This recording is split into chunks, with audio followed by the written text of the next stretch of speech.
My husband signed away his rights and left us because he wants normal children. Now he wants custody after learning that our son was a genius? When Oliver was 2, he wasn't talking yet, wasn't making eye contact, would line up his toy cars for hours in perfect rows. The pediatrician said we should get him evaluated. That's when my husband Keith started pulling away. He sat through the autism diagnosis with his arms crossed, shaking his head. In the parking lot, he told me this wasn't possible. His family didn't have those genes. His brother's kids were all normal. His cousins were normal. This had to come from my side, or maybe Oliver wasn't even his. I showed him the test results from when he demanded a paternity test 6 months earlier, because Oliver's eyes were hazel and ours were brown. Oliver was definitely his son. Keith said the test must be wrong. Or maybe I'd messed up during pregnancy. Taken something. Done something. Something is broken inside our baby. He moved into the guest room that night. 3 weeks later, he was gone. Left a note saying he couldn't watch his bloodline be contaminated. That he wanted normal children. That I should find Oliver's real father to help pay for whatever special schools he'd need. The divorce papers came a month later. He signed away all parental rights. Didn't want visitation. Didn't want updates. Didn't want his name on anything connected to Oliver. He told his family Oliver had severe disabilities and would never have a normal life. Told his coworkers I'd probably drunk during pregnancy. Told anyone who asked that it was better for everyone if he started fresh. He married Bethany 2 years later and had twin boys who he constantly posted about. Look at them throwing balls. Look at them saying daddy. Look at his real sons being perfectly normal. Meanwhile, Oliver and I figured things out alone. Speech therapy 3 times a week. Occupational therapy twice a week. Special education preschool. I worked nights at the hospital so I could be there for all his appointments during the day. We lived on peanut butter sandwiches and whatever was on sale. But Oliver was incredible. By 4, he was reading chapter books. By 5, he was doing multiplication. By 6, he was playing piano pieces after hearing them once. The autism wasn't a flaw. It was just how his brilliant brain worked. He saw patterns nobody else could see. Remembered everything he read. Could solve complex problems in his head.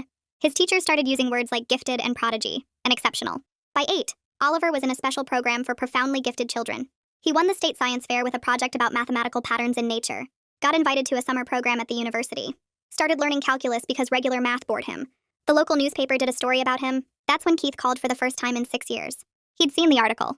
Wanted to know why I hadn't told him Oliver was doing so well. Said he had a right to know about his son's accomplishments. I reminded him he'd signed away those rights. He hung up, but he didn't stop. He started showing up at Oliver's competitions, sitting in the back, taking pictures. When Oliver won the National Mathematics Championship for his age group, Keith was there in a suit telling other parents about his gifted son. How he'd always known Oliver was special. How he'd encouraged his interests from the beginning. How proud he was of his boy. Oliver didn't even know who he was. Called him the strange man who kept staring at him. Last week, Oliver got accepted to a prestigious academy for gifted children.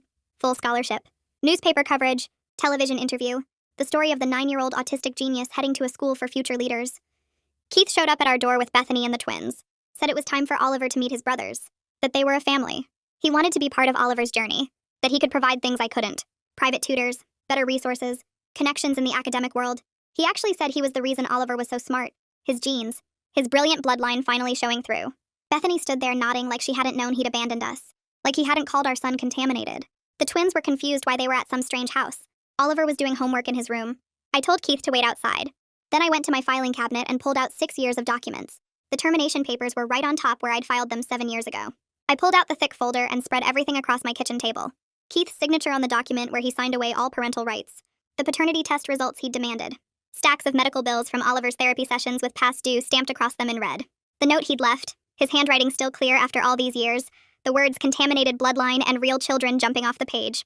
I organized everything in order by date. Started with the diagnosis paperwork from when Oliver was 2. Then the paternity test from 6 months later. Then Keith's note. Then the termination papers. Then years of unpaid bills and missed support payments. My hands didn't shake. I felt calm in a way I hadn't expected. This was just facts. Just truth. Just proof of exactly what happened and who Keith really was. I put everything back in the folder and walked to the front door. Keith stood on my porch with Bethany beside him and the twins fidgeting near the steps. He had his arms crossed and that same look on his face from 7 years ago. Like he was doing me a favor by being here. Like I should be grateful he was willing to acknowledge Oliver now.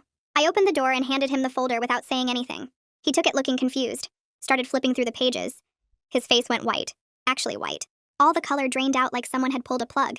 He stared at his own signature on the termination papers. At his own handwriting on that note. Bethany leaned over to look and I watched her face change. She started reading faster, flipping pages, going back to read things again. Keith finally looked up at me. Said he was young and scared back then. That he made mistakes but people deserve second chances. That Oliver turned out fine so it all worked out. I didn't say anything. Just reached over and flipped to the page with his note. Pointed to the part where he wrote that Oliver would never have a normal life. Where he said he wanted to start fresh with real children. Where he told me to find Oliver's real father, even though the paternity test proved Oliver was his. Keith tried to close the folder but Bethany grabbed it from him. She kept reading. Her mouth was open. She looked at Keith like she'd never seen him before. Then she looked at me, asked if this was all true. If Keith really wrote these things. If he really abandoned a 2-year-old because of autism. I nodded. Told her everything in that folder was real and documented. That Keith didn't just leave. He erased us. Told everyone Oliver was severely disabled and would never be normal. Told people I probably drank during pregnancy. Started a whole new family and pretended his first son didn't exist. Bethany's hands were shaking holding the folder. She looked at Keith. He started talking fast. Said I was making it sound worse than it was. That he was overwhelmed and didn't know how to handle it. That his family had expectations and he panicked. Bethany cut him off. Asked why he never told her any of this. Why he let her think he had no other children. Why he was suddenly showing up now after 9 years. Keith said because Oliver was doing well now. Because he could actually be proud of him now. Because Oliver turned out to be gifted and special, and that was his genetics finally showing through. I felt something cold settle in my chest. Told Keith he gave up the right to call himself Oliver's father 7 years ago. That no amount of success or media attention changed what he did. That he needed to leave my home and stay away from my son. Keith's face changed. Got hard. He said he had legal rights as a biological parent. That courts favor father involvement now. That he could afford lawyers and I couldn't. That he'd fight for visitation and custody if he had to. The twins started crying. They'd been quiet this whole time, but now they were sobbing. They'd never heard their dad yell like this. Never seen him angry. Bethany bent down trying to comfort them, but they were scared and confused. I stayed calm. Told Keith to have his lawyers contact me. Then I stepped back and closed the door while he was still talking. Locked it. Walked to the living room window and watched through the curtain. Bethany was loading the twins into their car. They were still crying. Keith stood on my porch looking at the documents. He tried the doorbell twice, but I didn't answer. Finally, he walked to the car. Bethany was already in the driver's seat. They sat there for a few minutes. I could see them arguing. Then Bethany drove away with Keith still holding the folder. I heard Oliver's door open. He came out of his room with his math book. Asked why there were people yelling. Why someone was ringing the doorbell so many times. I looked at my 9-year-old son who didn't know his biological father existed. Who'd grown up with just me. Who was brilliant and kind and perfect exactly as he was. I sat down on the couch and patted the spot next to me. Told him we needed to talk about something important. Oliver sat down still holding his math book. He looked at me with those hazel eyes that had started this whole thing. I took a breath. Told him the man at the door was the person who helped make him. But that person left when Oliver was very small. Decided he didn't want to be a parent. Oliver processed this the way he processed everything. Asked if that made the man his biological father. I said yes. He asked why the man left. I said because Oliver was different in ways the man didn't understand. Oliver thought about this. Asked if it was because of the autism. My heart broke having to say yes. That was exactly why. Oliver was quiet for a long time. Just sat there thinking. Then he said that sounded like the man's problem, not his. That if someone couldn't handle different kinds of brains, that person probably wasn't very smart. I almost laughed. Almost cried. Did neither. Just pulled Oliver close and held him. He let me for about 10 seconds before he squirmed away and opened his math book. Asked if he could finish his homework now. I said yes. Watched him walk back to his room like nothing had happened. Like the world hadn't just shifted. But I guess for Oliver it hadn't. He'd never known Keith. Never missed him. Never needed him. We'd been fine for 7 years. We'd be fine for 7 more. For 70 more. Whatever came next, we'd handle it the same way we'd handled everything else. Together. That night I can't sleep. I keep hearing his voice saying he could afford lawyers and I couldn't. Kept seeing his face when he threatened to fight for custody. At 2 in the morning, I'm on my laptop searching terminated parental rights. And can they be reinstated? Every website says something different. Some say it's permanent. Others say courts can reverse it if circumstances change. I find cases where fathers came back after years and got visitation. Cases where judges said kids deserve relationships with both parents. My chest gets tight reading these stories. I click through pages and pages of legal documents and forum posts from other parents. By 4 in the morning, I have 20 browser tabs open and no clear answers. Just more fear. Oliver has school in 6 hours. I should sleep, but I can't stop reading. One website mentions support groups for single parents. I bookmark it. Another talks about family law attorneys who do payment plans. I write down 3 names. The sun comes up and I'm still at my laptop with cold coffee and a list of lawyers to call. I hear Oliver's alarm go off. Get up and make him breakfast like everything is normal. He eats his cereal and talks about a math problem he wants to solve. I smile and nod and my mind is somewhere else entirely. After I drop him at the school, I sit in my car and call the first lawyer on my list. They want a $5,000 retainer. I don't have $5,000. The second lawyer doesn't take payment plans. The third one is Lars. His secretary asks what kind of case and I say parental rights termination. She puts me on hold. When Lars gets on the phone, his voice is calm and steady. I explain the situation as quickly as I can. He asks if I have documentation. I say yes, lots of it. He says he can see me at 2 that afternoon. Bring everything. I spend the morning organizing every paper in that filing cabinet. The termination documents, the paternity test, medical bills with Keith's name crossed out and refused to pay written in red, the note he left, printouts of his social media posts about his perfect twin boys, screenshots of him at Oliver's competitions pretending to be proud. I put it all in a folder in order by date. A complete timeline of abandonment. Lars's office is in a building downtown that needs new carpet. His waiting room has old magazines and a coffee maker that looks like it hasn't been cleaned in months. But when he comes out to get me, his handshake is firm and his eyes are kind. He leads me to his office and gestures to a chair. I sit down and hand him the folder. He opens it and starts reading. Doesn't say anything for a long time. Just reads page after page. His expression doesn't change, but I see his jaw tighten when he gets to the note about contaminated bloodlines. He closes the folder and looks at me. Tells me Keith's termination is ironclad. The legal term is voluntary relinquishment of parental rights. Keith signed it knowing exactly what he was doing. For it to be reversed, he'd have to prove he was forced or mentally incompetent when he signed. Lars taps the folder. This documentation shows he was neither. He was cruel and deliberate. But that's actually good for my case. I feel something loosen in my chest. Lars keeps talking. He explains that Keith could still file a motion to reinstate his rights.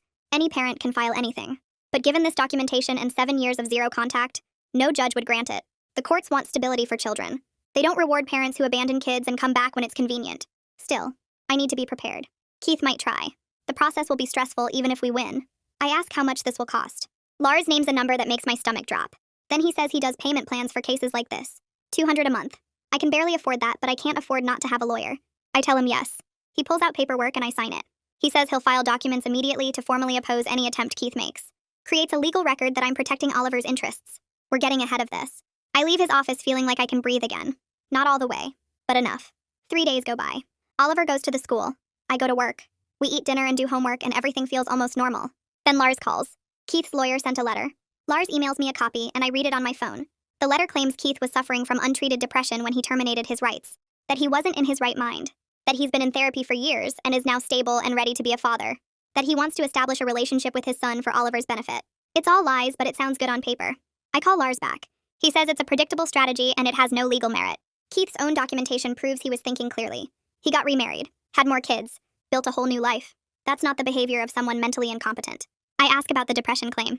Lars says even if it were true, depression alone doesn't make someone incompetent to sign legal documents. And Keith never sought to reverse the termination until Oliver became successful. That timing tells the real story. Then Lars tells me about the second part of the letter.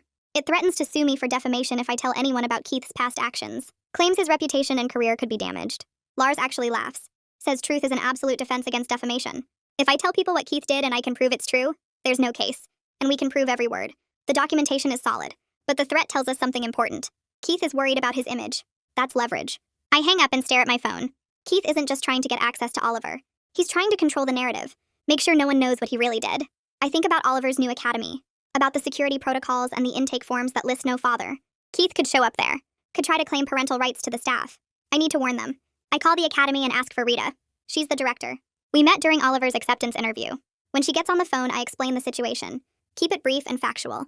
My ex-husband terminated his parental rights 7 years ago. Now he's trying to come back. He's made threats about lawyers and custody. I'm worried he might try to show up at the academy claiming he's Oliver's father. Rita's voice goes professional and serious. She takes notes, asks questions, tells me their security protocols are strict. No one gets access to students without proper authorization. She'll flag Oliver's file, add notes about the situation. If anyone claiming to be his father shows up, security will call me immediately. I thank her. Start to hang up. Then she says something that makes my blood run cold. She mentions that someone called the academy 2 days ago. A man asking about parent involvement opportunities, volunteering to speak to students about encouraging gifted children, talking about his own son who'd be attending. She thought it was odd because Oliver's intake forms list no father. She didn't connect it at the time, but now she's wondering if that was him. I ask what name he gave. She checks her notes. Keith Morgan. My hands start shaking. He called them 2 days ago. Before his lawyer sent the letter. Before any of this became official. He's already making moves. Already inserting himself into Oliver's new life. I thank Rita again and hang up. Sit there in my car outside the hospital where I work. Everything clicks into place. Keith isn't trying to reconnect with Oliver. He's trying to reconnect with Oliver's success. The newspaper article made Oliver visible. The TV interview made him famous. Keith wants to be visible too. Wants to stand next to the genius kid and take credit. Tell everyone about his brilliant genes and his proud fatherhood. He's already rewriting history on social media. Now he wants to rewrite it everywhere else. At the academy, at future competitions, in every article and interview. He wants to be the dad who always believed in his gifted son. And he'll use lawyers and threats and whatever else it takes to force his way into that story. My phone rings before I can start the car. Unknown number. I almost don't answer, but something makes me pick up. A woman's voice asks if this is Oliver's mom. I say yes and ask who's calling. She tells me it's Heidi Morgan, Keith's sister. I haven't heard from her in 5 years. My hand tightens on the steering wheel. She says she saw Keith's social media posts about his gifted son, and she knew immediately he was talking about Oliver. Her voice shakes when she tells me she's disgusted by his lies. She saw the newspaper article, saw the TV interview, watched Keith commenting on everything like he'd been there all along. She wants me to know she remembers what really happened. Remembers Keith saying Oliver was broken. Remembers him walking away and never looking back. I sit there listening and don't know whether to trust her. She's his family. But she keeps talking. Tells me Keith's been posting for weeks now. telling everyone Oliver lives with his mother but they co-parent, that he's been involved all along, that his genetics are the reason for Oliver's gifts. She sounds angry, really angry. Says she wants to help me set the record straight. I tell her I don't know if I can trust any member of Keith's family. There's silence on the line. Then she says she understands, but she's going to send me screenshots anyway. She hangs up before I can respond. 2 minutes later, my phone starts buzzing with incoming messages. Screenshot after screenshot of Keith's Facebook posts, Instagram stories, Twitter threads. I scroll through them and feel sick. He's posting old baby photos of Oliver that he must have kept all these years. Photos I forgot he even had. There's Oliver at 6 months with his toy cars. Oliver at 18 months reaching for a book. Keith's captions make me want to throw my phone. My brilliant boy showing early signs of his gifts. So proud of how far he's come with my support. Watching my son grow into a genius has been my greatest joy. Every single post is a lie.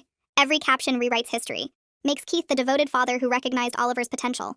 The supportive parent who encouraged his development. The proud dad who always believed. There are comments from people I don't know. Friends of Keith's I've never met. They're all congratulating him. Telling him what an amazing father he is. How lucky Oliver is to have such a dedicated dad. Some mention seeing the TV interview and how touching it was. How Keith must be so proud. I screenshot everything Heidi sent me. Save them all to a folder on my phone. Then I call Lars even though it's almost 6 in the evening. He answers on the 3rd ring. I tell him about Heidi's call and the social media posts. Send him the screenshots while we're talking. He's quiet for a minute while he looks through them. Then he tells me to document everything Keith posts publicly. Every lie, every photo, every comment. This establishes his motivation for suddenly wanting contact. This isn't about Oliver's well-being. It's about Keith's ego and image. Lars says we can use this in court if Keith tries anything. Shows his pattern of deception. His need for public validation. The fact that he's building a false narrative before making any legal moves. I thank Lars and hang up. Drive home on autopilot. My mind keeps replaying those captions. My support. My encouragement. My son. Like he was there for any of it. Like he didn't abandon us when Oliver needed him most. I pull into my apartment parking lot and see a car I don't recognize. A woman gets out as I park. She's older, maybe 60. Dressed nice, but her eyes are red. She walks toward me and I realize who she is before she says anything. Hannah Morgan. Keith's mother. Oliver's biological grandmother. I haven't seen her since Oliver was a baby. I get out of my car slowly, keep my keys in my hand. She stops a few feet away, starts crying before she even speaks. Tells me she never knew the full truth about why Keith left. I stand there not saying anything. She keeps talking through tears. Says Keith told the family I was unstable, that I kept Oliver from him, that he wanted contact, but I refused. She believed him for years. Believed her son because why wouldn't she? Now she's seen the article, seen Keith's posts, started asking questions. Keith's brother finally told her what really happened. Told her about the diagnosis, about Keith calling Oliver contaminated, about the termination of rights. She's horrified. Keeps saying she didn't know. She asks if she can have a relationship with Oliver. Says she knows she has no legal right. No claim to him after missing 7 years of his life. But she's hoping I'll consider it. She wants to know her grandson. Wants to be part of his life if I'll let her. I look at this woman who believed her son's lies and I don't know what to feel. Part of me is angry that she never questioned Keith's story. Never tried to find out the truth. But she's here now. Crying on my doorstep. Admitting she was wrong. I tell her I need time to think about it. Need to discuss it with Oliver. She nods and wipes her eyes. Pulls out a card with her phone number and email address. Hands it to me with shaking fingers. Thanks me for even considering it. She walks back to her car looking smaller and older than when she arrived. I watch her drive away. Stand in the parking lot holding her card. Go inside and find Oliver at the kitchen table doing math problems. He looks up when I come in.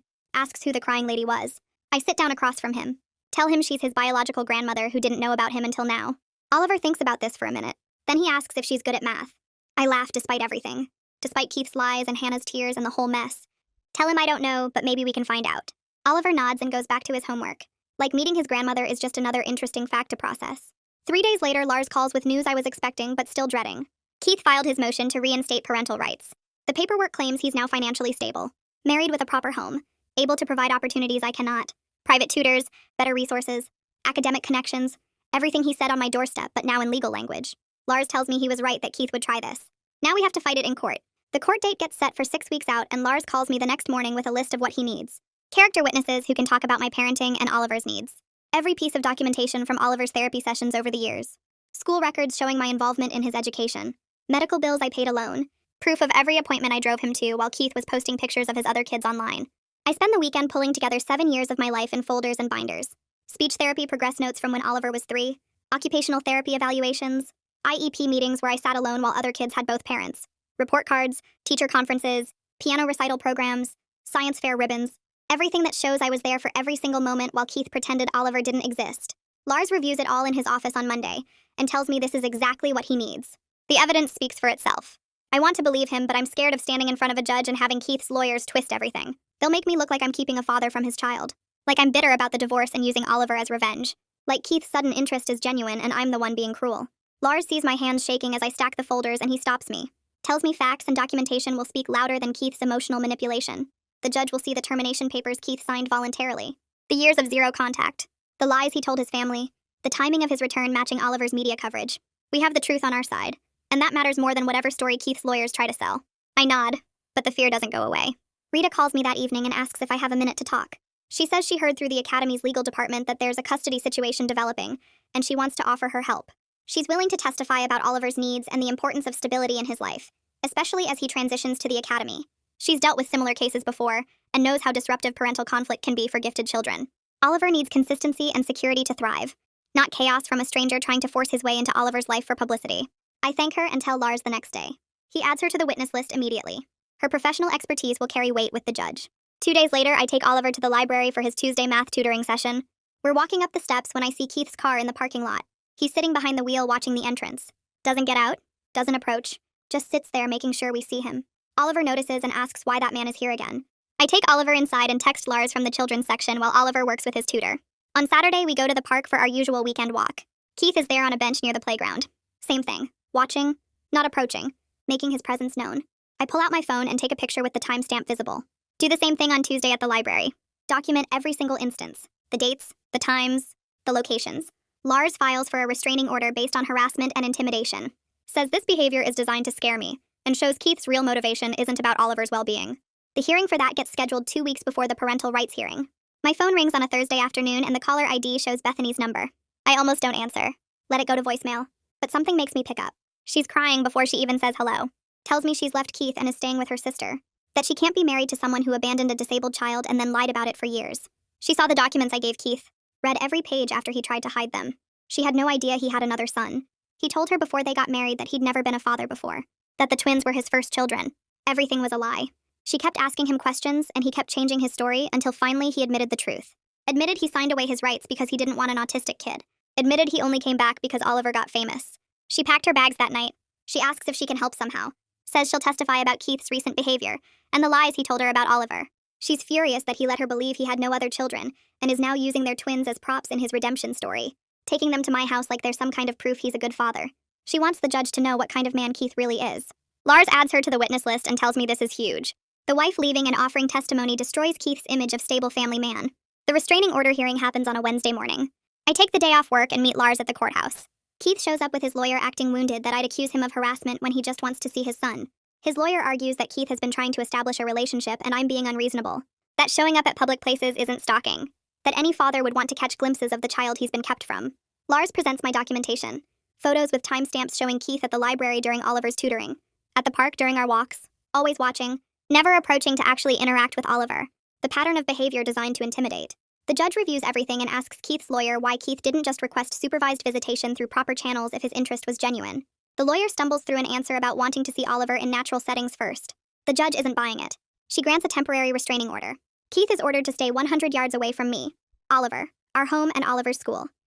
Violation will result in immediate arrest. Keith looks genuinely shocked that there are consequences for his actions. His lawyer tries to argue, but the judge cuts him off. The order stands until the parental rights hearing where everything will be addressed together. I walk out of the courthouse and feel like I can breathe for the first time in weeks.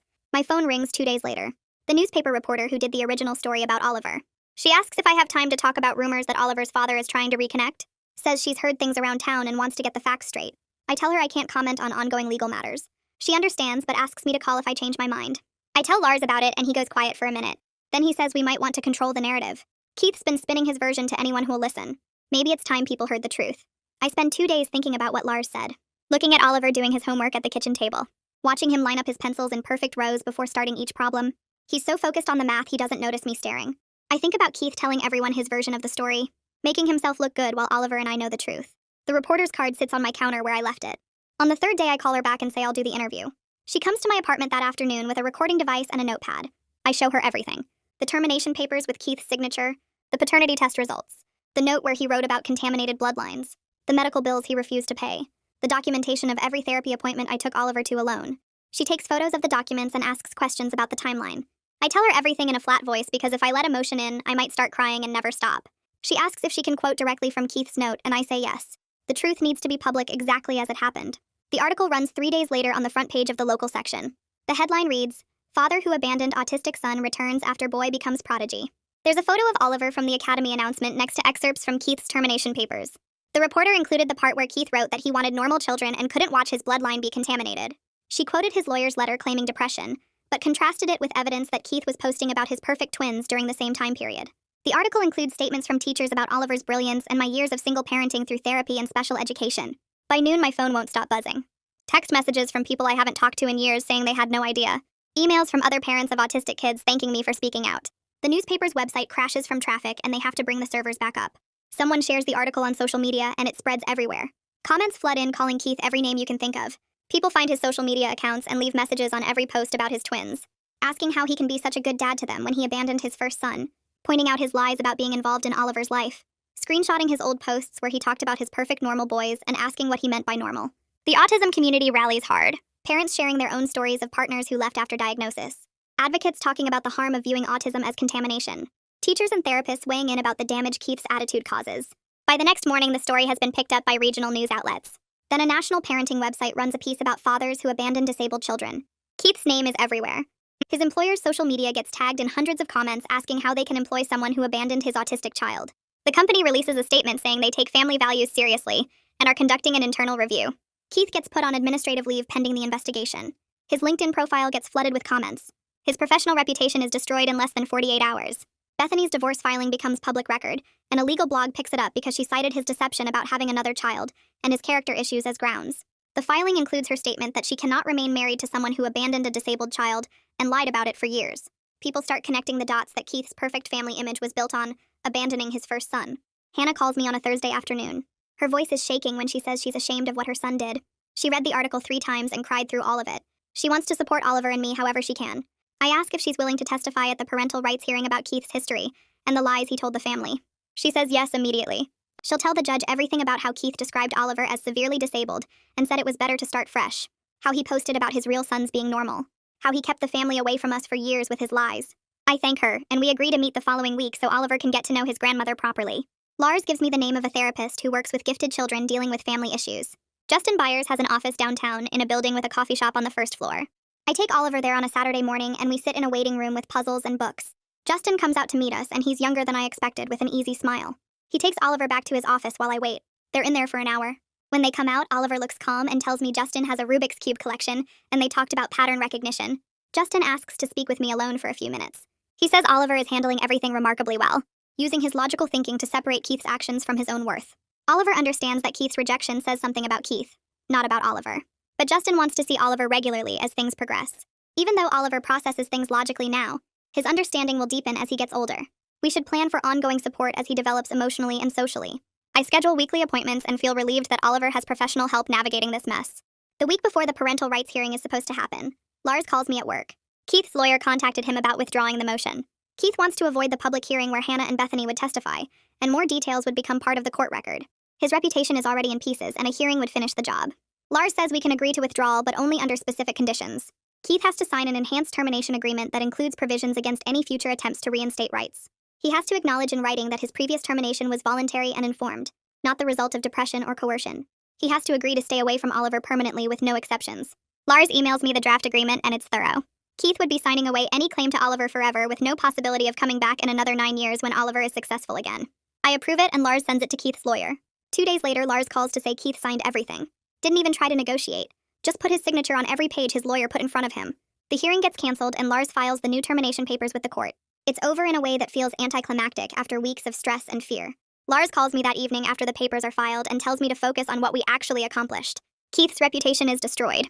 His family knows the truth. Bethany left him. His employer put him on leave. He lost his perfect family image and any credibility he might have had.